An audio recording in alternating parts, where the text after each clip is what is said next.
health. So that's something that students and communities have been asking for. So the task force is thinking about increasing that health requirement. We have been getting some feedback from a variety of stakeholders that it might make more sense to do like a half a credit of health and a half of credit of PE and core, and then likewise a half a credit of health and a half a credit of PE and PPR. So that's something that we will take to the board for their June meeting. So all the things that are on the slide that haven't been decided yet, I think are things that the board will be discussing at their June board meeting. We'll then have even more extensive stakeholder engagement opportunities between the board's June meeting and the task force's July meeting, which is their last meeting focused on implementation before we have to get a bill draft to the governor's office. So we're getting close to making a lot of decisions on things. And it's hard when everybody feels that everything should be core and we're trying to provide more flexibility for students. So I'm trying to think if there's anything else I want to be sure and say for the sake of time. I do just want to point out, you probably saw it on the slide, but based on the math subcommittee's recommendations, we are going to tighten what's allowed for a student's third math credit to the 4 courses you see listed on the screen. But then the task force wanted to make Algebra 2 or Integrated Math 3 the default course if students don't know what they want to do for post-secondary, to ensure that students are able to meet their minimum college admission standards, unless they make a really intentional choice not to take Algebra 2 or Integrated Math 3 after they've had some advising with their counselor. So that's another big change that I want to make sure folks are aware of. All right. Sorry, I should not be trying to follow chat and present at the same time, and I am. So apologies, and we'll go back to some of these questions. But yes, Nancy, the goal is to have a bill ready for the 2027 legislative session, which the state board would have to route through the governor's office, which means we have to have a bill draft ready by mid-September. So, no pressure. It's fine. We're going to get it all figured out by mid-September. Alrighties. And then I know that we are running out of time and I wanted to have a few minutes for questions. So we have some additional slides in here that are examples of how this framework could work. We included these really more for your reference when you're looking back at these. I'm not going to talk through them all right now. But Ariel, if you just want to maybe skip to, just so folks see this, our contact information, and then we had some discussion questions that I imagine we won't have time for. But we would certainly appreciate folks' feedback. If you have thoughts after this meeting and you want to reach out to us, we would always love to hear from all of you. Alrighties. So I think with that, when we have resources linked as well as Ariel and I's contact information, and of course, Randy as our executive director as well. Okay, so Logan, do you want to help me prioritize? Because I know you have other presenters and we have just a couple minutes left for questions. Yes. I am going to, actually, I might ask one that I think is on the minds of a lot of folks. I'm curious about funding, and how the board, will consider including, funding for anything that might come out as a part of this bill that would be a new requirement for districts to have or offer, where there might be so financial education is one that comes to mind for me. How is the board considering, I guess, the funding aspect of this as y'all are thinking about the legislation?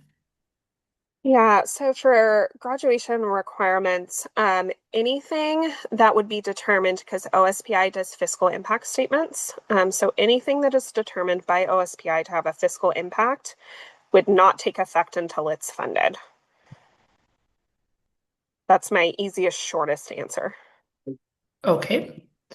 I'm just gonna open the chat up here. How is the board thinking about income and race-based resource and opportunity gaps in the current education system?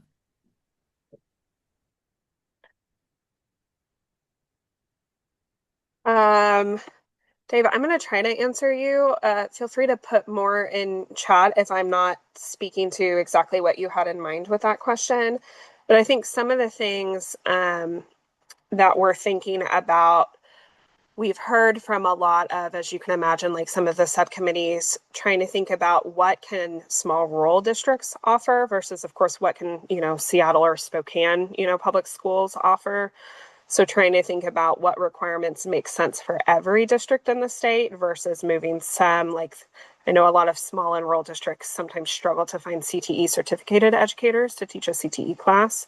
So that's one of the reasons the task force was considering moving CTE into the personalized pathway requirements, to try to keep in mind small and rural districts. If they can't offer any or can only offer one CTE class, that may not make sense for an individual student and their goals.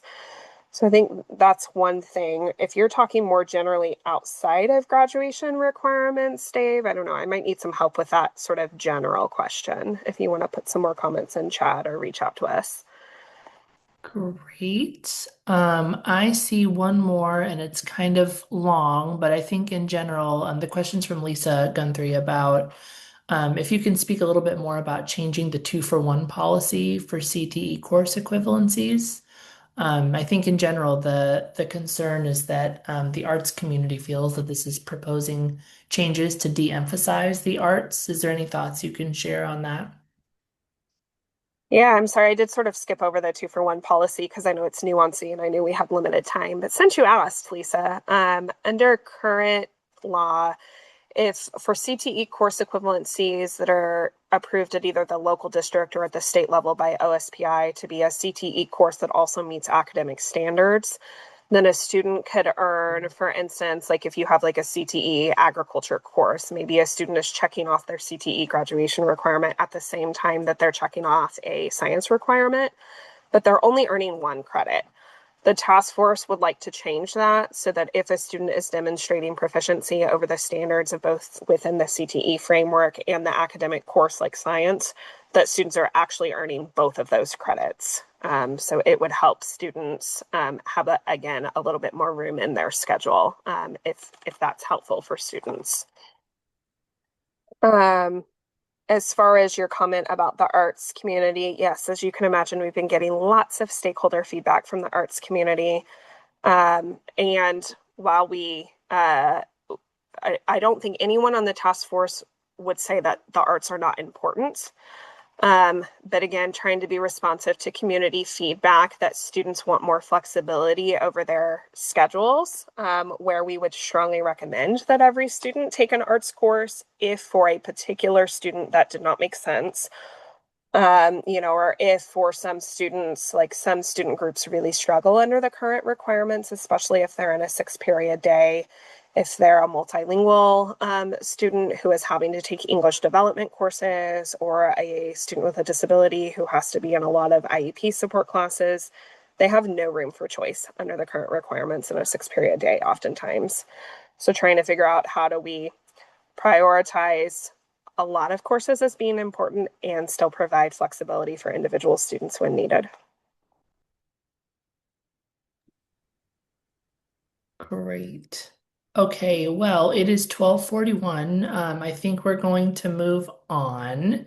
Thank you both for being here. I did take a picture of the discussion questions slide that you had up, and for members of the network, we'll just whip up a quick little form that we'll send out in the email where you get all the slides following this, and we'd love if we could just gather some of your feedback there, and then we can send that off to State Board. Larry, do you have a question? I do.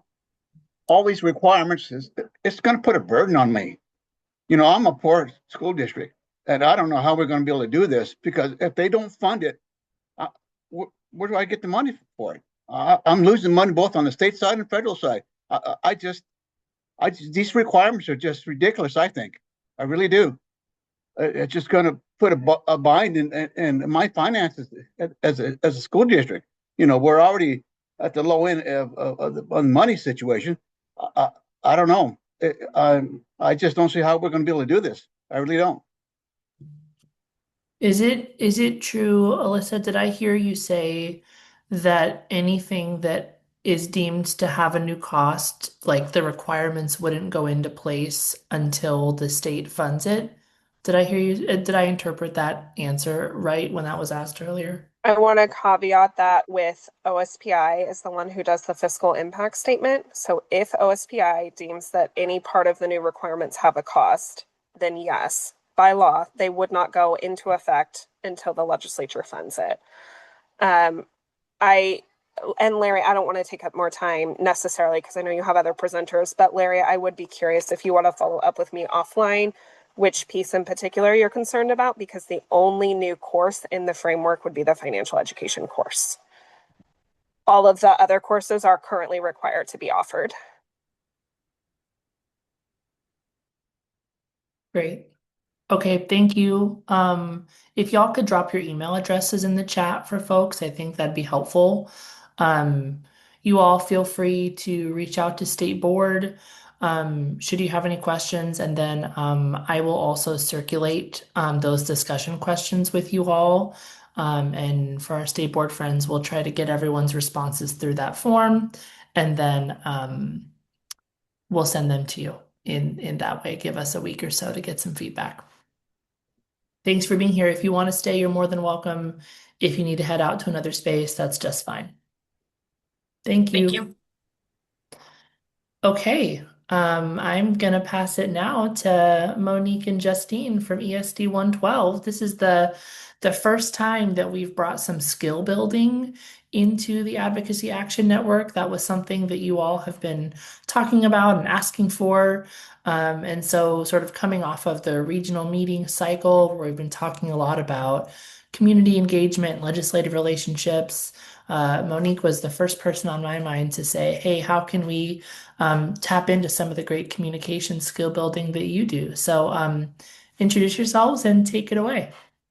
Thank you, Logan. And what a kind introduction. Really appreciate that and all the work that you do with WSSDA and everyone on this screen. Thank you for the work that you do. My name is Monique Dugas. I'm the Executive Director of Communications and Public Engagement for ESD 112. And we have the pleasure of working with a number of your school districts. I see a few familiar names. So thank you for your work. Thank you for your partnership. It's nice to see you. I would like to also introduce my colleague on my team, Justine Vasquez, and she is a communication manager on the ESD 112 communications team. And she is absolutely fantastic and supports many of our school districts, multiple school districts with communication efforts. And she's here today to share some really great examples about connection between school districts and boards and ways that we can strategically incorporate key messaging across the many different areas of communication that we do on a daily basis. So thank you for having us. And if you'll give me 1 second, I am going to share my screen first as a presenter in slideshow mode, and then let's see if I can figure this out. Give me just a second to wrestle with the Zoom and get this up and presenting. It always feels like once you get your slides on the screen, the hard part is over, right? Okay. Hopefully it's showing you exactly what I want you to see, which is communication best practices. Yep. Now, Justine and I are going to kind of go back and forth as we talk a little bit about communication best practices. So please bear with us as we do a little bit of ping pong back and forth. But communication is really such an important topic and skill for all of us, not just in our public capacity, but also in our private capacity as well. And so today we want to just talk a little bit about strategy, not just reacting in a manner of reactivity with communications, but being really thoughtful about communications and your approach as a district leader in your unique role. So why does communication matter? Anybody have another answer in addition to the ones on the screen? I would invite you to just shout it out.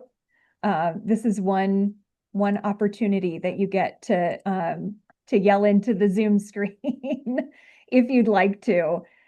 building trust, being visible, accessible, intentional, creating a connection with your community. You really are your community's representative. And so making sure that you're present, but also accessible. And then, of course, keeping the focus on the work that you're doing every day, which is to build those positive outcomes and opportunities for students. So Justine, do you want to talk about knowing your story? Sure. So our our district story can oftentimes be distilled down into key messages that we use throughout all forms of district communication, and that district communication is a partnership between school board members, school and district staff, and families. And people might not remember every detail of your budget decisions or your policies, but they will remember your story and how your district made them feel. And having key messages helps to distill that down into memorable pieces of information and pieces of your story that can then be used over and over again through small repeated interactions over time. Um, we want to repeat them consistently across different audiences and settings. We say 7 times, 7 ways. We want to have lots of opportunities for people to come across those key messages and for those key messages to be delivered to them in a targeted manner. But those together will help to shape a story that is told by you and reflects the district's values rather than allowing someone else to tell your story. You've probably heard the saying that if we don't share our story, then somebody else will tell our story for us, and it may not be positive. So we really encourage, as a takeaway for board members, we talked about partnership and the importance of partnership as a board member between you and your superintendent. And if you are fortunate enough in your school district to also have a communications leader, making sure that you understand, this is a takeaway, what is the story that we're trying to tell as a school district, and how can you play a role in telling that story? Oftentimes we talk about 3 key messages, really boiling things down to the big 3 things that we want people to know. So if you haven't done that or had that conversation already with your superintendent and with your communications leader, if you have one in your district, it's very important to have that conversation about what are the things that are really important that we want to weave in to all of our communications and all of the information that we're sharing with our community. Now, you all know this already. You have a really unique role as a school board member. You are not just a member of the district's leadership team. You are a neighbor, you're an advocate, you're a connector, and you really represent that bridge between the school district and the community. And so you are in a really unique and powerful position of being able to have some extra influence within your community. You are your community's representative in the school system. And so that's why when we speak with board members as part of our work, we strongly encourage board members to have that really close partnership with your superintendent and be really thoughtful about the messaging and the story that you're telling and the things that you're conveying, both in the words that you say, but also in our body language. We want to make sure that the things that we're doing as we are sitting in board meetings also help to tell a story of that trusted community representative. And that can be hard to remember, especially at times when, you're talking about a really heated or difficult issue. And I see a few things in the chat here, and I'll do my best to to respond and to leave some room for questions as well. So let's just continue to go through some of our slides here. Connecting district priorities to community values.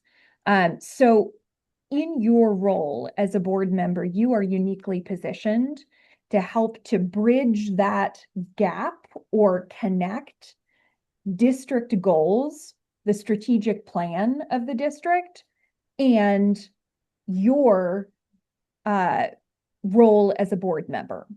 So Justine, did you want to share a little bit about some of these quotes here that you've gathered? Yeah, I'll just add, these are real quotes from school districts that we work with, and I gathered them as examples of how, as school board members, in your role as community advocates and connectors, like Monique was saying, you have this unique ability to take a district story and really bring it back home to community values. One example, the one on the right, our community has become known for its support of the arts, and a real important part of that support is in fostering the abilities of our young people.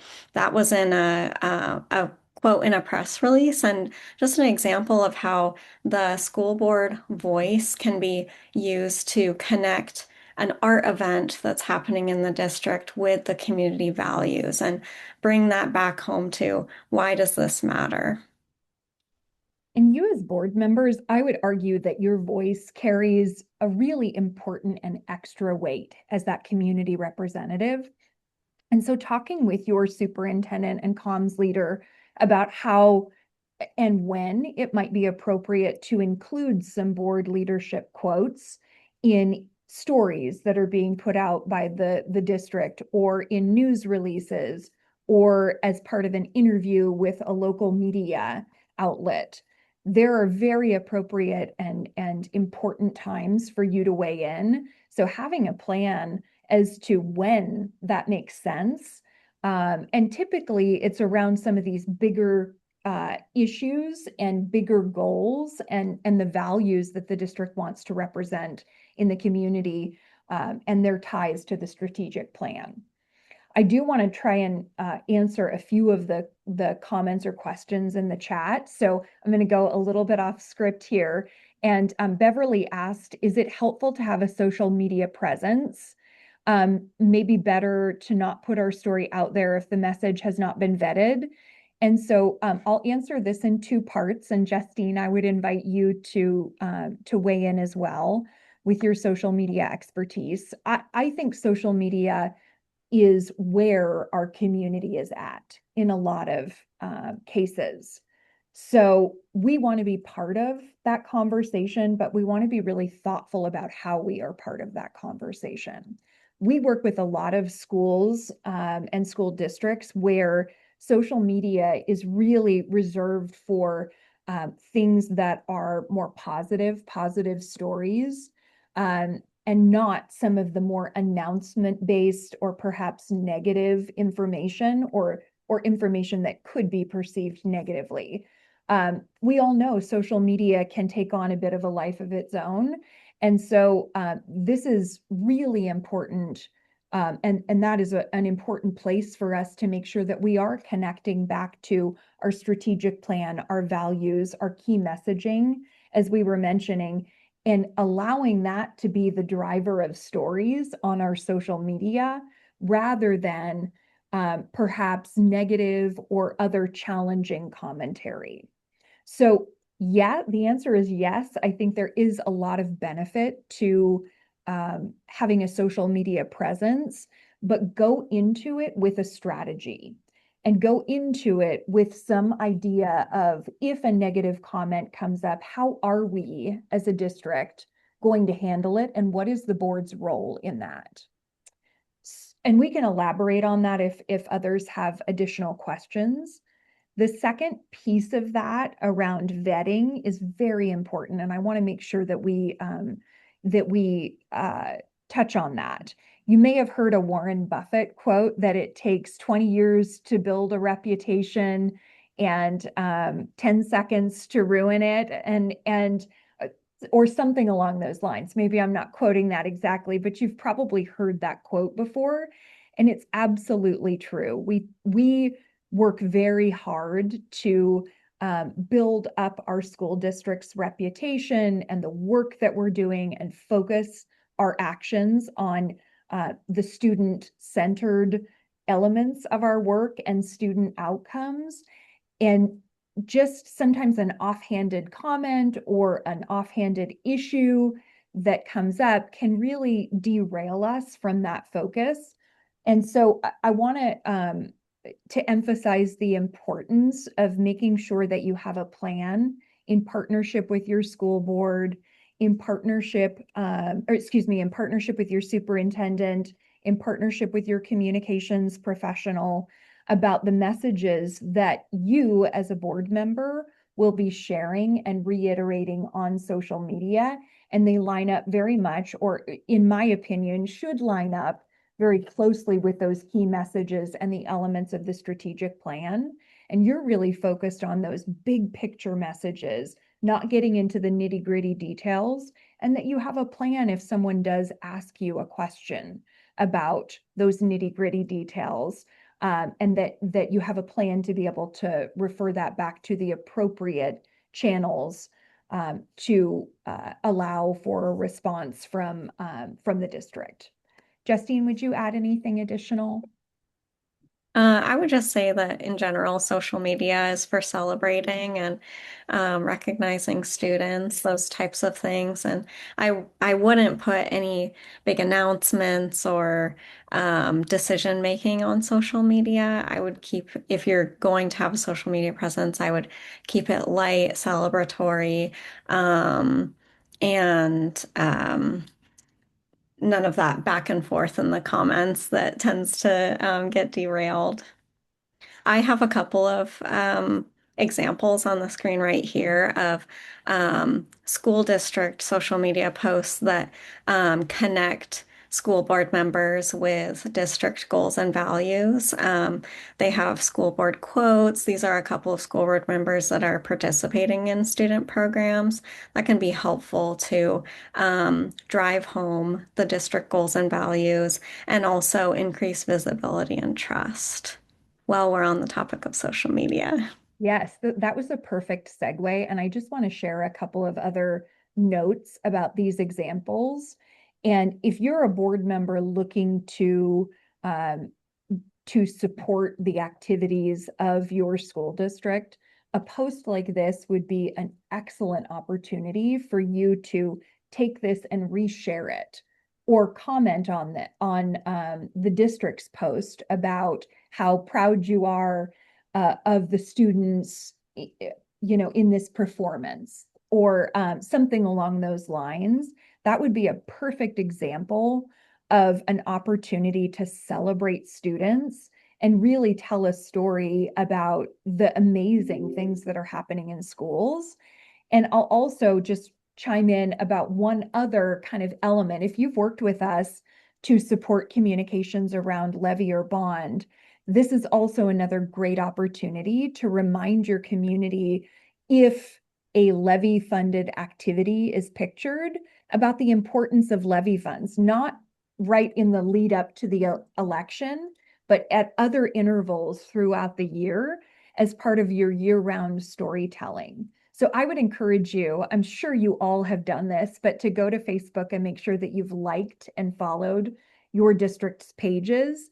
And then when these good news opportunities come up, because of your elevated voice as a board member, your voice carries some extra weight when you say and share on social media how awesome this activity is, or how proud you are of these students.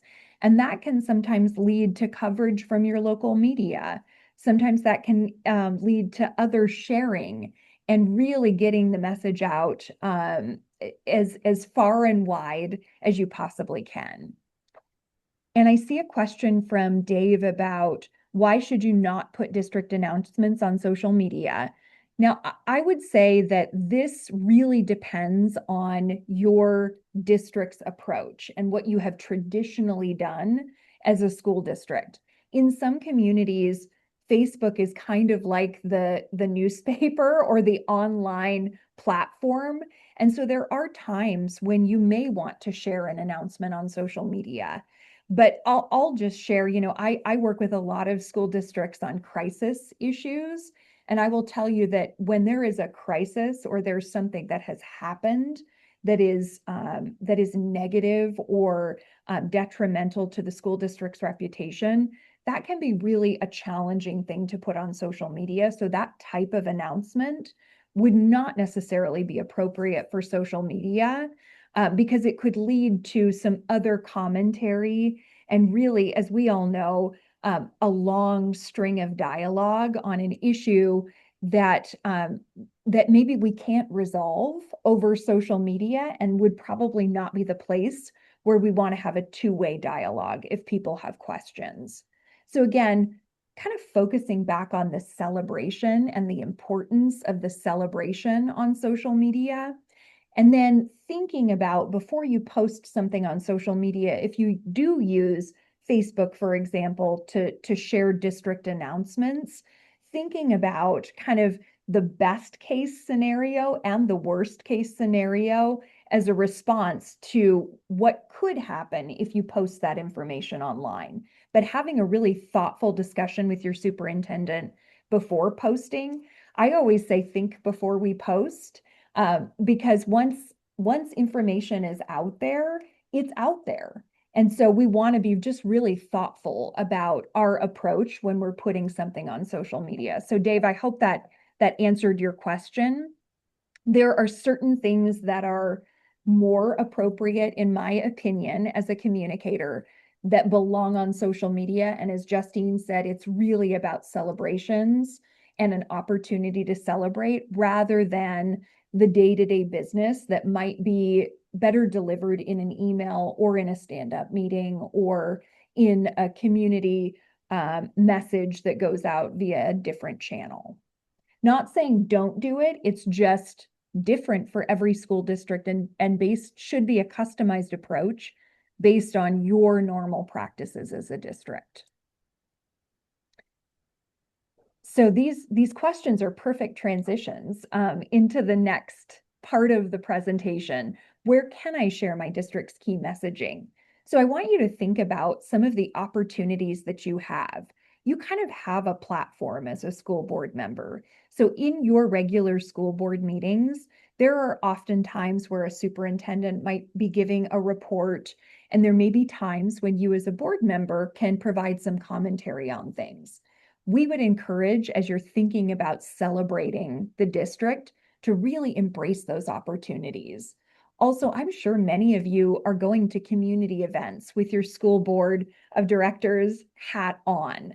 That is a wonderful thing because you are a walking billboard, right, for the school and the school district. You are the community's representative, and so your presence at different community events is incredibly powerful and can be very positive as a representative of the school district. If you have Q&A sessions, press releases, Justine mentioned including quotes in press releases. If your district is sharing information out a little bit more widely, or in articles that might be shared in your local media. And then school visits and classroom walkthroughs. You may want to connect with the work that's being done in classrooms, connecting with your superintendent and the leadership team and making sure that there are opportunities to kind of coordinate and schedule that. Your presence can be a very, very powerful, positive influence in the school day and support the work that school districts are doing, ultimately connecting that goal back to the work of our support for students. Justine, anything to add on this slide? No, I think you pretty much covered that one. On Do you this want to take this slide, one? yeah, on this slide, we've got a few more opportunities for communication, which I'm sure you're very familiar with. The screenshot on the right connects very strongly with what we were talking about earlier in the presentation. This is a screenshot of a school district post that a board member of that school district shared. It was a very positively taken in their community. She shared it into their community's Facebook group. And she's just sprinkling in some positivity to the school tours. The school tours had kind of there was some positivity around the school tours and then some like negative sentiments about why are you doing this? Some you know, we always have those naysayers, but this type of sharing the community or the school district posts with the community and throwing in your 2 cents as that community connector can help to frame the district stories for your community. And this one is a really great example of that. But in addition to that, you can use your key messages in community conversations, award ceremonies, and staff appreciation events. And if you go to community meetings and civics groups like Lions Club, things like that, that can be a great avenue too. And we've heard Justine mention key messages. I've talked about key messages. In some of your districts, you have taken the opportunity to develop some talking points or key messages about the things that your district stands for, the values that you hold close. If you haven't, that's okay. But what you can do is take a look at your district's strategic plan. I mean, everyone here is probably intimately familiar with your district's strategic plan or some of the strategic goals. And then bonus points if on social media you're able to share an activity like this tour that Justine shared, and then connect that kind of organically to an element of your district's strategic plan. You know, let's just say it's student connections that you're trying to emphasize, really weaving in that message. That would be ultimate bonus points if you were able to do that too. But thinking about your strategic plan as a roadmap, but also a set of talking points, right? These are some of the talking points that we can use to reinforce messages that we know are important and critical to our district. So these are just a few examples of different newsletters that our team has been involved in. And Justine, do you have some specific comments about these? Yeah, they just really strongly connect back to the strategic plan. So, the example on the left, each of the stories, you see the boot icon with academic foundation, and then the hikers illustration with learning partnerships. Those are icons and themes or categories from their strategic plan.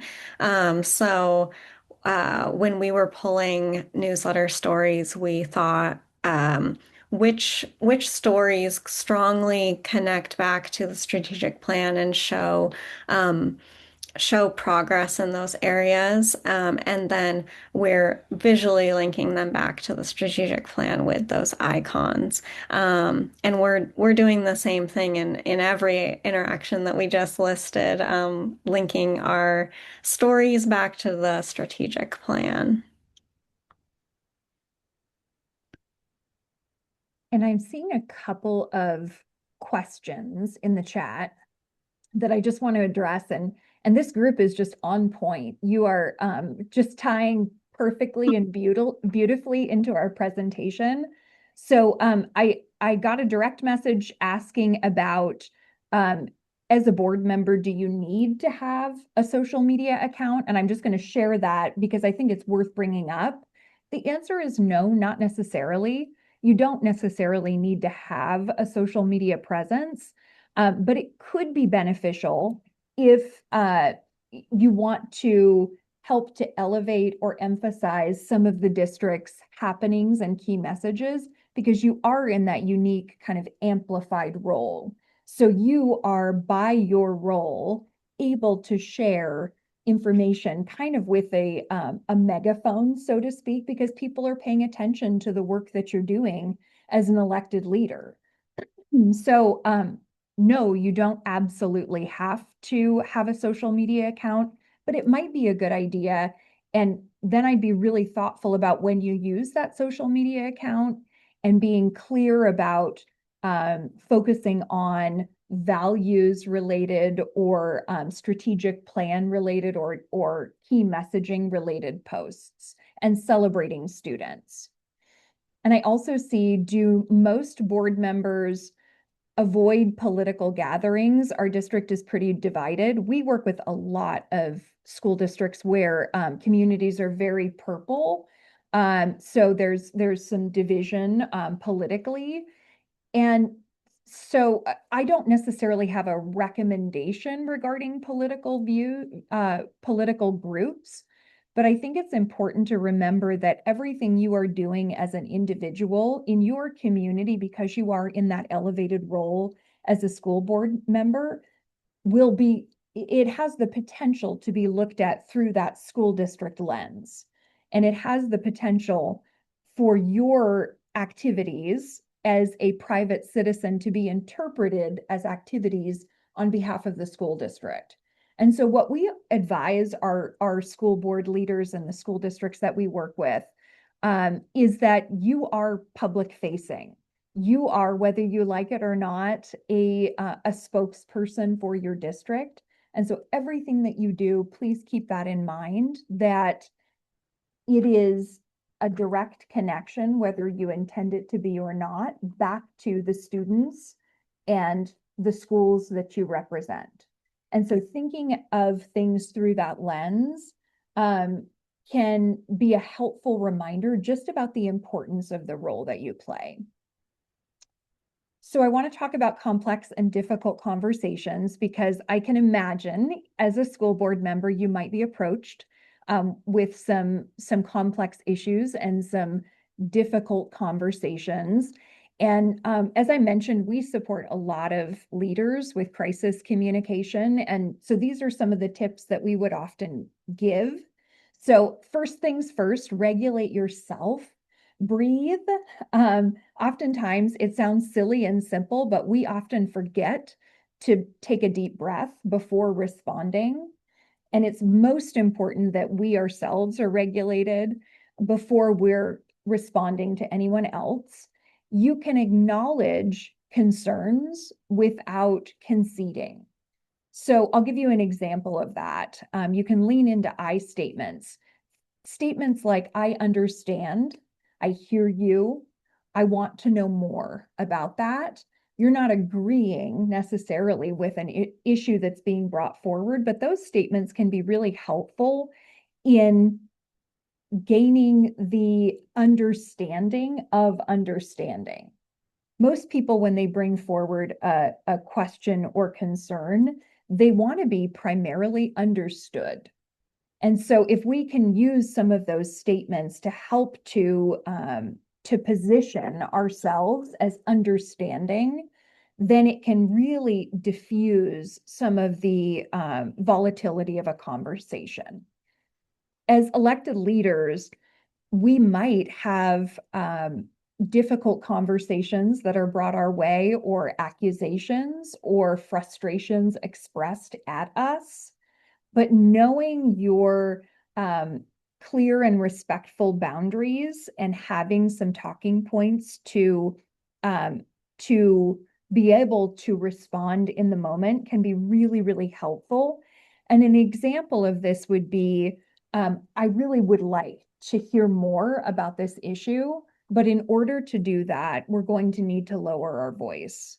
If someone's yelling at you, that type of interaction. So setting some very kind and clear boundaries, but you are a human and you are able to very kindly set some parameters for how you will receive information.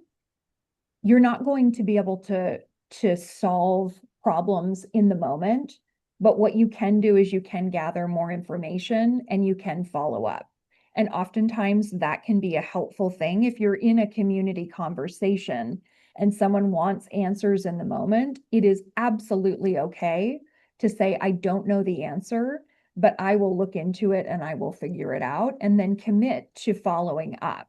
So that might be done through your school district, that might be done through you as an individual, but just being really mindful about actually doing what you say you're going to do. I see a question about for a board meeting one pager, would that be expected to be available prior to the board meeting or post, and where would that be shared? So a board meeting one pager, I'm not sure I understand what exactly that is. Are we talking about social media? Amanda, maybe you could clarify if you don't mind. That was on the slide, the Vancouver Public Oh, Schools. the one, Yep. this one Right. pager. Got it. Got it. And I believe that they just have copies of this at their board meeting. Yeah. Yes. So just having that available for people who attend the board meeting can be really helpful in just sharing some of your key messages. So just one final note on the complex or difficult conversations. Um, Acknowledgement is very, very helpful in kind of diffusing the situation. And you'll see this example here. I understand your frustration sharing the law or policy and procedure, because you do have to follow law and you do have to follow policy and procedure. And then talking about a follow-up, that can be a very helpful framework if you're navigating a tough conversation. Have you all heard of blocking and bridging? This is another tactic utilized in navigating difficult conversations. And this is sometimes used with the media. And if you've ever watched a political show, like on a Sunday morning, there is a lot of blocking and bridging that happens with politicians, but it can be used for good purposes, and it can help you to acknowledge a comment and then pivot to the topic that you are comfortable speaking about. And so sometimes we'll get asked questions and we may not necessarily know exactly how to respond in the moment. But this framework, the block and the bridge, can give you some tools in your toolbox to be able to politely redirect a question and stop yourself from getting on that rabbit hole of language or commentary, and then bridge to a topic that you feel very comfortable talking about. So for example, there are a couple of examples here on the screen. So you might get a pretty charged question. So why are school construction projects taking so long? That's just one example. A blocking and a bridge might be large construction projects involve careful planning, permitting, budgeting, community input, and we want to ensure we build spaces that serve students well for decades to come. So we can thank an individual for asking a question and then bridge to an answer. So another example might be around finance and how schools spend money. What you can do is you can acknowledge the question. Thank you for asking that question. I want to defer that detailed information to our CFO, but what I can tell you is that we take our responsibility as board members to protect and serve our community extremely seriously. And one of the things that we do in relationship to serving our community is ensuring good fiscal management. That sort of block and bridge where we are politely stopping and then redirecting a question that might be asked. Justine, do you want to talk briefly about levies and bonds? Sure. So you all have probably been involved in some way with levies and bonds.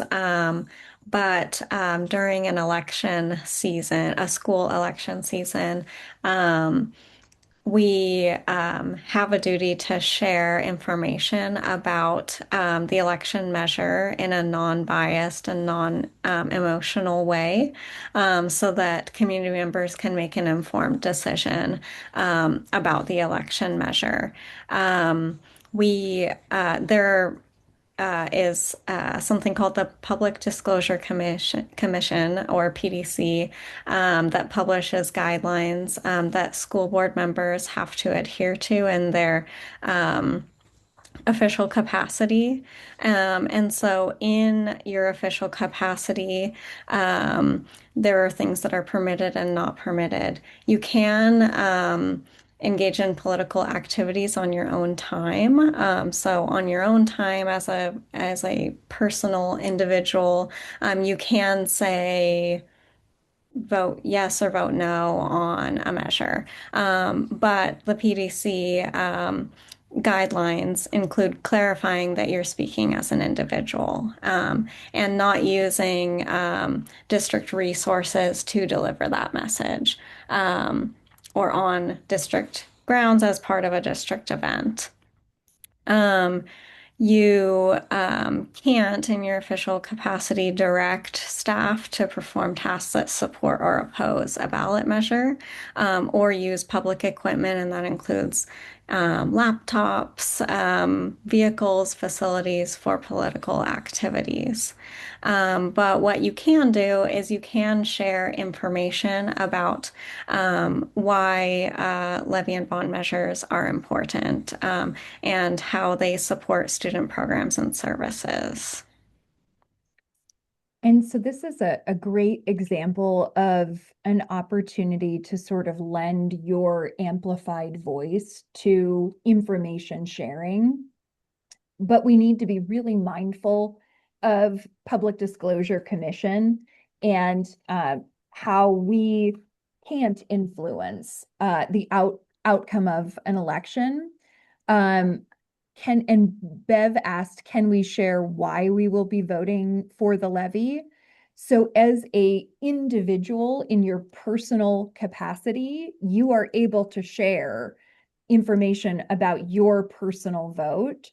You just have to remember that in your official school district capacity, we have to be really careful about not advocating. As a board, you can adopt a resolution and take official action to support or in favor of a levy on behalf of the entire board. But in your official individual capacity, you have to be really careful about not appearing to advocate. So one clear distinction that helps me to remember with PDC and communications is the district shares information, individuals can advocate. So we as board members in our official capacity are best served to be sharing information. So one of the things you can do if we want to go back to social media is the district is going to be sharing information about what levy funds actually fund. A great thing for you to do as a board member would be to share that post and say, did you know that these activities or programs are all funded by the local levy, and share information through your amplified voice. But we just want to be really careful about the advocacy piece in your official board capacity. Now, I want to make sure that we are sticking with our time here, and it looks like we're pretty close to being done. But the final takeaways are you are in partnership with your school district, and you have a very powerful and important voice as a piece of the school district communication puzzle. So please connect with your superintendent and your communications person if you have not already, and make sure you have a clear plan about the messages that you want to make sure that are being emphasized throughout public communication. And then you as a board member can help to emphasize and amplify those messages in your communications. Consistent messaging helps to strengthen trust, and you are a pivotal component in the trust equation. So I just want to share briefly our email addresses in case you have any follow-up questions. And then I want to leave the final minute or two if anybody has any questions that you would like to ask. I know there might be some questions on social media. Anyone brave enough to come off mute?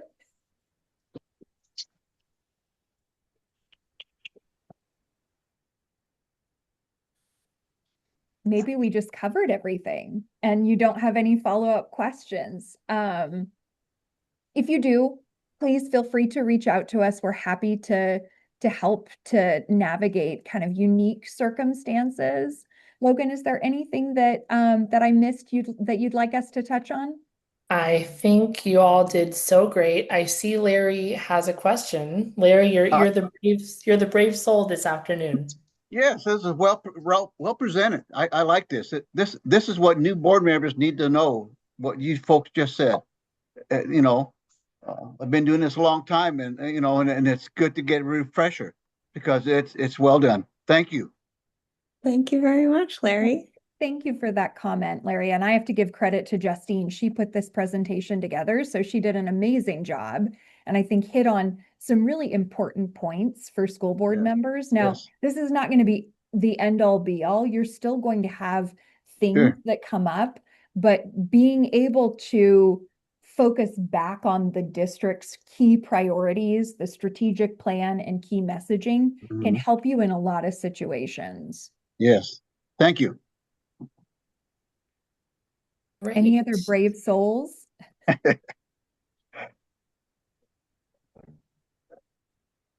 If not, Monique, Justine, thank you so much. Ditto what Larry said. That was super, super helpful. Yes.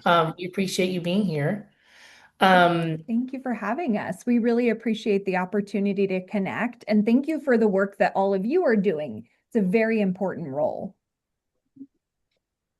Great. All right, y'all, with our 1 minute left, I wanted to let you know that the WASDA Story Bank form will be coming soon.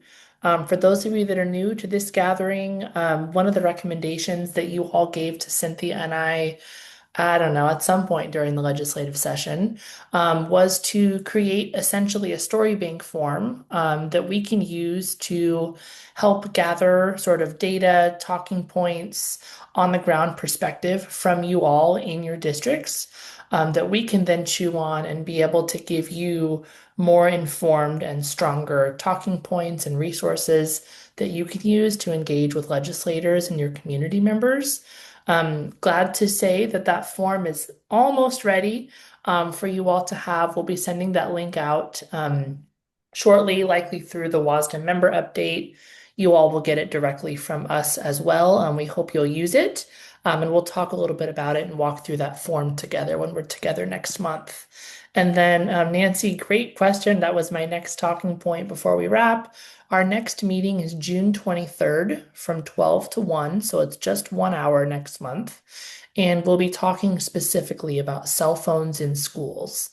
We'll have our friends from WASA join us to share some of their research around that work, as well as we'll be ready to share some policy updates of things that we're hearing from lawmakers and OSPI and the governor's office about what kind of legislation we might anticipate during the next session. One more note on calendar invites. Some of you somehow still have floating out there my calendar invites called the Legislative Representative Network. The Advocacy Action Network invites have replaced those that used to be called LedRep Network. So if you still have those on your calendar, I don't know how you do, but delete them. They are not real. We will not be on Zoom at those times. And the next time we get together is June 23rd. Happy graduation season to all of you. I hope you have so much fun over the coming weeks. I have a baby sister who's getting ready to graduate from Olympia School District. I'm happy and sad all at the same time. So hope y'all have fun and we'll see you here next month. Thank you for joining.